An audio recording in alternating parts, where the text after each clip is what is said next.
Integrative Life Community Building, Class 4, Leading a Prosperous Inner and Outer Existence. Hello, I'm Jim Morningstar, Director of the School of Integrative Psychology and facilitator of the Integrative Life Community Building course. The focus of this fourth class in our series is how to manifest prosperity on all levels of your life by practicing the principles of abundance in earning. The first law of wealth is the earning law and states, all human wealth is created by the mind. Therefore, increasing the quality of your thoughts increases your income. The shorthand version of this is work smarter, not harder. Earning is about what we're drawing to us, what we're bringing in. So the first proposition of the earning law is use affirmations to increase your earning capacity. Changing your mind involves consciously changing our thoughts, and an affirmation is a consciously chosen thought. For example, the thought that allowed you to take your personal law about money and turn it around and use it in your favor. There are also generic affirmations that can be used effectively. For example, I deserve to be wealthy. And others that you can find in numerous books, like the one written by a former colleague of mine, Phil Lout, Money is My Friend. For me, the response column technique was the most useful because my mind threw up so many objections from my past to a thought like, I deserve to be wealthy. It's an excellent work for cleaning out the basement of subconscious limiting thoughts. The second proposition under the law of earning is connect pleasure with money. Actually, some would call this the first rule of earning. Do what you enjoy. True prosperity comes from doing something that is really fulfilling to you. So let's do an exercise to help illustrate some of the points of this proposition. Take handout 2, the law of earning, and in section 1, write, my 10 favorite pleasures in life are. Stop the video and complete section 1, and then come back to the video. Now, after you have written your 10 favorite pleasures in life, go down your list and mark off how many of these pleasures you have on your present job. Now, many of us have our minds set up that we earn money on the job, so then we can go out and do pleasurable activities. For example, travel, spend time with family and friends, eat well, etc. Well, how many pleasurable activities do you have on your job?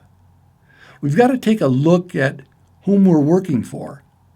If we're not working for our pleasure, if we're not working for what truly makes our hearts sing, then there's some adjustments to do. If we're working for some outside agency and a lot of our life energy is going outside of ourselves to fulfill others' dreams, and it's not coming directly back for our nurturance, we're being drained.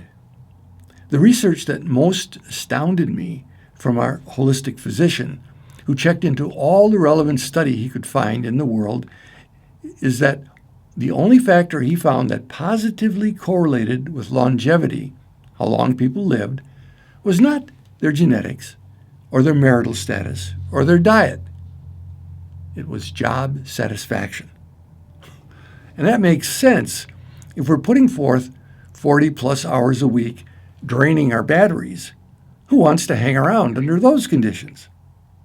If indeed we're being nurtured so that our work makes us joyous to be alive and is truly fulfilling, well, where else is there to go? It's a good deal. Why should we check out? We're continuing to grow and be nurtured in our service. Now, does this mean I'm telling you you should get out of your job? Well, no, not necessarily. Whenever there's a trap, a stuck place, there's always two ways out. Change your mind or change the scene. And I have to find out which serves best. What serves my highest? I may stay at my current place of employment, but change how I do it, how I think about it, how I feel about it. It does not serve me to hate it. It does not serve me to drain my batteries every day. It is critical that I change that. Part of changing it may see the daylight that I'm not going to work there after a while. Okay, then I'm creating a plan to transition. But I'm there for a reason. And part of that reason is to get the lessons involved in being at this place in my life. When I get those lessons clearly and lovingly, that opens the door to take the next step. When I don't get the lesson, then I get the opportunity of staying there until I do. No, this is not negative or terrible. It's the game we set up, and there's a lot of wisdom to it. Which of these 10 pleasures that you listed would you be least likely or least willing to take money for? Which of the things that you have listed would you say, oh, I couldn't take money for that? Good. Make a note on your list. Now, you don't have to share this with anyone. If you had sex on your list with the 10 favorite pleasures in life, for example, some might be inclined to think that's least acceptable for you to take money for. How could you take money for that thing that you say that you're least likely to or least willing to? These are just mind games here that we're working with. Sex, being with your family, sleeping. I've created the circumstance where I have every family member of mine as part of my business, so that when I have an annual meeting and we are working, it's part of the business. I'm getting paid for that. I've also created as part of my business to travel and do workshops and occasionally have my wife come and stay. We go out to dinner. She spends the nights. So I'm being paid to spend the week at the conference center to teach people ways to transform, which includes spending the evening with my partner. I'm getting paid for that. Now, does that mean that everyone should go out and start a business and travel with their partner? No. But ask yourself, how do I want to give a service in life that really makes me tingle, that excites me, that incorporates all of my favorite pleasures in life? Well, that's something I'd want to keep doing. That's something that's worth hanging around for. So this little exercise here is calculated to get us turning the crank. How could I, even in my current job, incorporate more?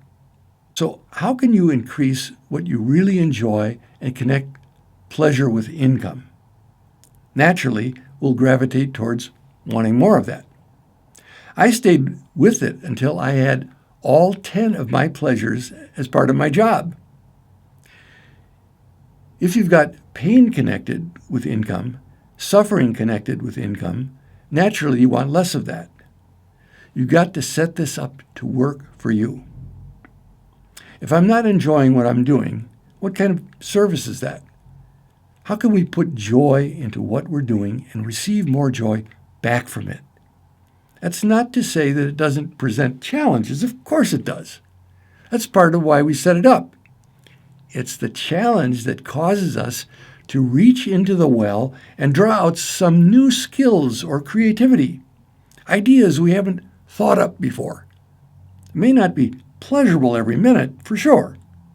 But if we have income producing hooked up with pleasure, we're going to want more and more and feel more and more nurtured by it. Another exercise, one that we're not going to do right now, but one that you can take with you and do later, is to select any one of the pleasures on your list and create 10 ways to make money with it. Create 10 ways to make money with any one that you pick off the list. I had a friend once who said that one of her favorite 10 pleasures was eating popcorn. She enjoyed eating popcorn so much that a friend of hers took her to a movie, bought her popcorn just to enjoy her company, because she loved eating popcorn, watching movies, and she got a free ticket for it just because she was such fun to be with. So this is about loosening up our minds. That was a temporary source of income for her. This is about lightening up. It's about getting the heaviness out of these thoughts, getting the depression out of our economy. The third proposition of the earning law is increasing your self-esteem increases your earnings. Now, there are many ways of increasing your self-esteem, and here are just a few great examples. First, Treat yourself as you would a favorite friend. Take yourself to lunch or dinner and order what you really want. Buy something for yourself as a present that delights you. Be kind, loving, and generous with yourself and accept it graciously. Now, you may have to take this in incremental steps because it counters past programming. You may need to explain to that limited programmed part that this is training to be actually of greater service to the world in exemplifying prosperity consciousness and self-love. A major way to increase your self-esteem is to give yourself completion around your goals. Start with creating a life purpose statement that will serve as an umbrella under which all your goals for work, relationships, personal growth, and recreation will fit. Write only goals that truly fulfill you just by having them, not that you use to stress you out or criticize yourself with. Review them periodically and celebrate what you and the universe have manifest for you. Cross off what may no longer be relevant and re-opt for those that still need time to bear fruit. Make this a light and wondrous process, and both your self-esteem and your earnings will flourish. Even paying your bills on time can be fun. All of your goals become prayers of prosperity in which you and the universe enjoy and share the dance of manifestation. This is by far a greater gift to the world than an example of suffering, lack, and struggle. Your prayer is to help others tap into their own innate earning potential. Then you let go and let God. The fourth tenet of the earning law is receive freely. Say yes to gifts. Get out of that need-obligate pattern that everything that I give or receive is now a debt. What clears the pipes most often here is forgiveness. Forgiveness is the major cleaner of consciousness. There are 5 steps to forgiveness that I like. Step number 1 is to forgive myself for being involved in the hurtful interaction, whatever it was. Now you say, wait a minute, forgive myself for being in a car accident? I was driving safely. It was this other person that ran into me. So what have I got to forgive myself for? Well, part of us can always go back and say, why were you driving on the highway at that time? What is it about you that attracted this car that hit you? You know, all of these kinds of self-blame. Forgiveness of self entails 2 major steps. One is giving up allegiance to the belief in permanent damage. Permanent damage? What do you mean? My leg is gone. It was amputated because of the car accident. How could I give up the belief in permanent damage? Yes, my leg may be amputated. I may not be able to do the 100-yard dash as I could before. But who I essentially am is not permanently damaged. I put the cork in the forgiveness bottle when I think, how can I possibly forgive? I'm now permanently less than. There's no tragedy in life that has taken away any of my divinity, that makes me less of a divine being or less valuable in my service to the world. This, indeed, may take a while to fully embrace. Sometimes the second part of the first step of self-forgiveness will help. That is, not only do I have to give up allegiance to the belief in permanent damage, but I have to see that my engagement in this encounter has some benefit for me, that I learned something from this that I would not have known or benefited from without involvement in it. I still may not be joyous about losing a leg, of course, but I can be joyous about the compassionate people that I met as a result, and the new career path that I've taken up that has fulfilled me in ways I would have never known.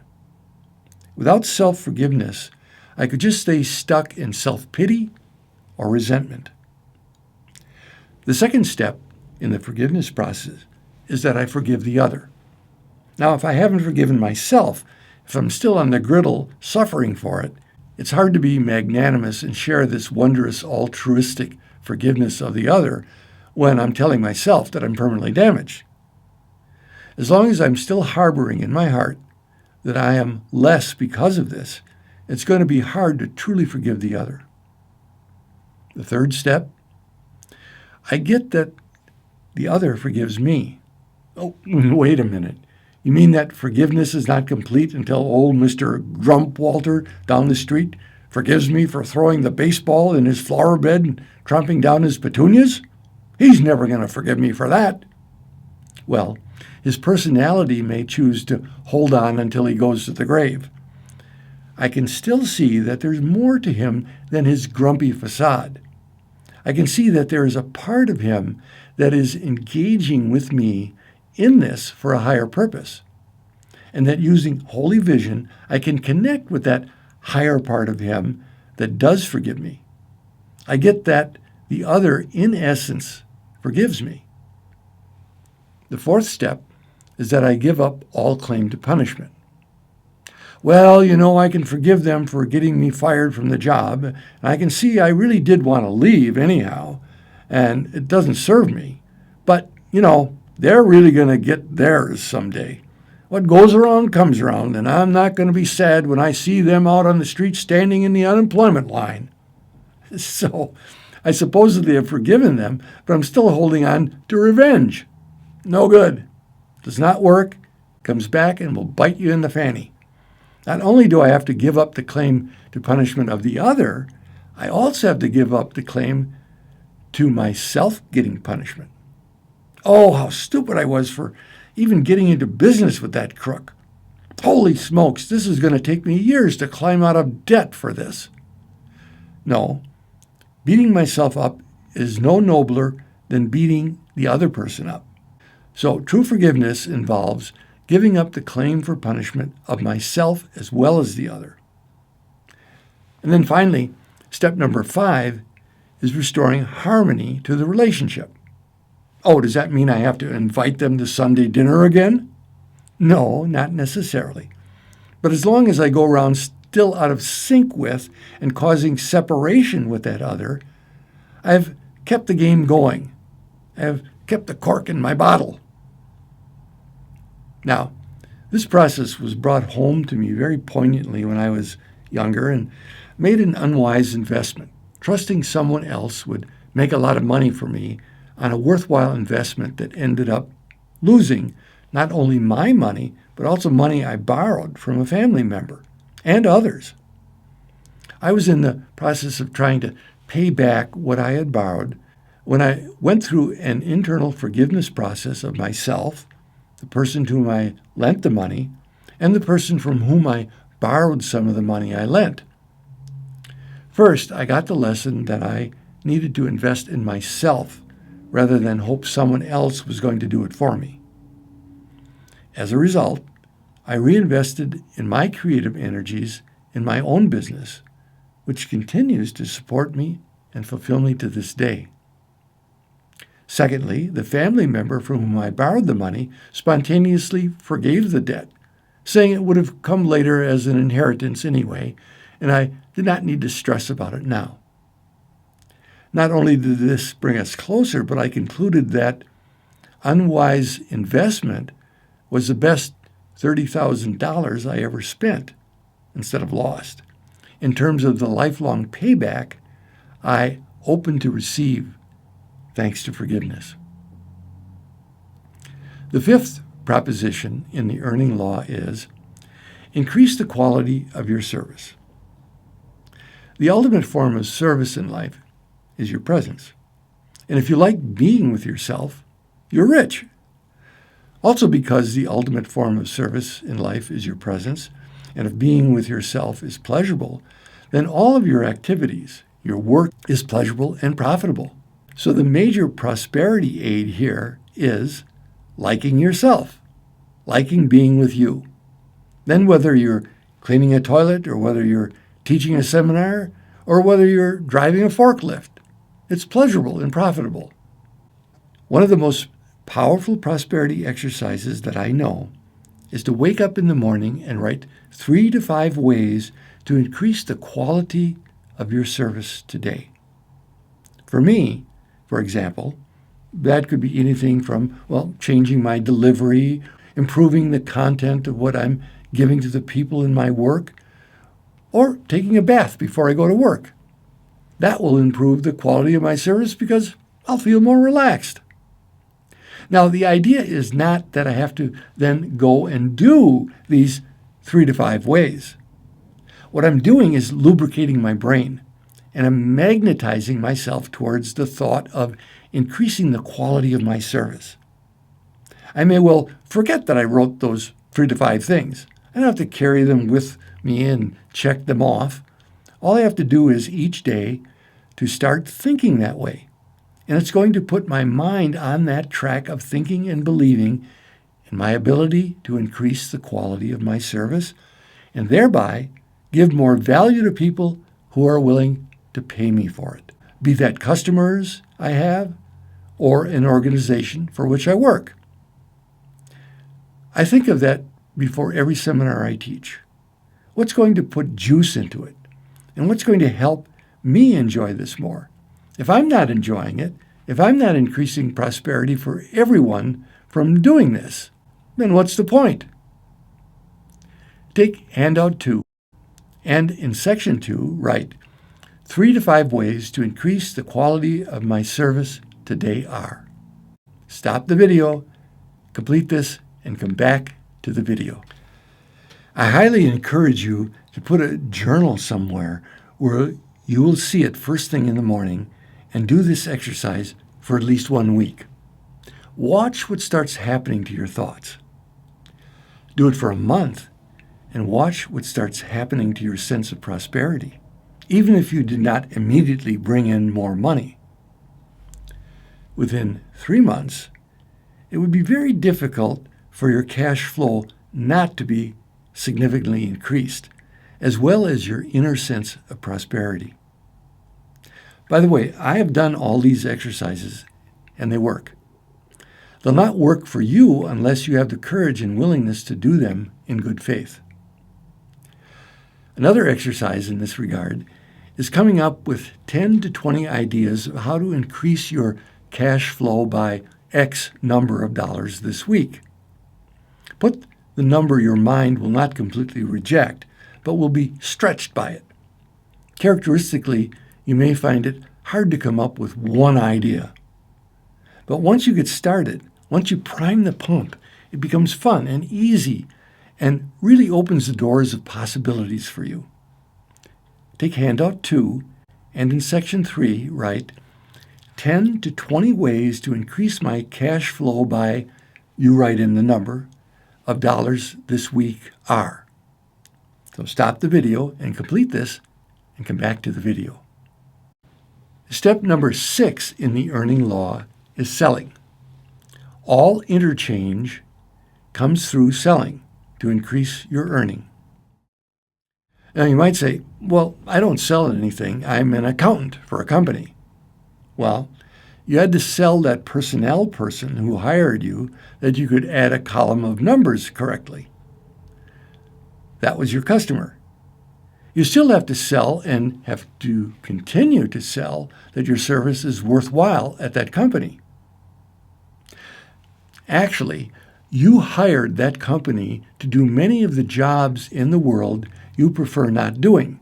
For example, growing the vegetables in California, hire the workers to pick them, the trucks to deliver them, the stores in which to sell them, and report the numbers to you so you can put them on a balance sheet and hand them to a manager to make decisions about how to keep the business profitable. All things you prefer not to do because you like playing with numbers, you're good at it, and they aren't. The truth is that all employment is by mutual contract. You can fire that company if they're not doing what you hired them to do adequately and hire another one. We're all truly self-employed, whether you're working at a company or in your own house. That's what you set up for yourself. You are self-employed and are always involved in communicating the value of what you have to others. which is sales. To think you are at the mercy of an employer is to live continuously in victim consciousness. You're selling your services to others, and they are selling their services to you. The company has to continue selling you that they're a good place for you to keep spending your time and talents. Good sales always means both parties win. Good sales is not twisting arms to get people to buy something that they don't want or need. I have to believe that you're going to complete this video today with valuable tools that will improve your life. They have mine. I have field tested them, and they have all increased my prosperity immensely. I've gotten like feedback from participants since the early 1980s. But if I don't believe that and communicate that to you, then it diminishes the value of what you get. If you don't believe in yourself and what you're giving to others, it diminishes the value that others are receiving from it. Now, if I get this is not the right time for you to do this, or it's not the right place, fine, then I let go. You're not doing anyone a favor by creating an uncomfortable or unprofitable situation. Oh, there may be challenges. A good salesperson helps people overcome the right challenges. Oh, I don't have the time. Oh, I don't have the money. Oh, I don't have the guts. Oh, I don't have whatever it is.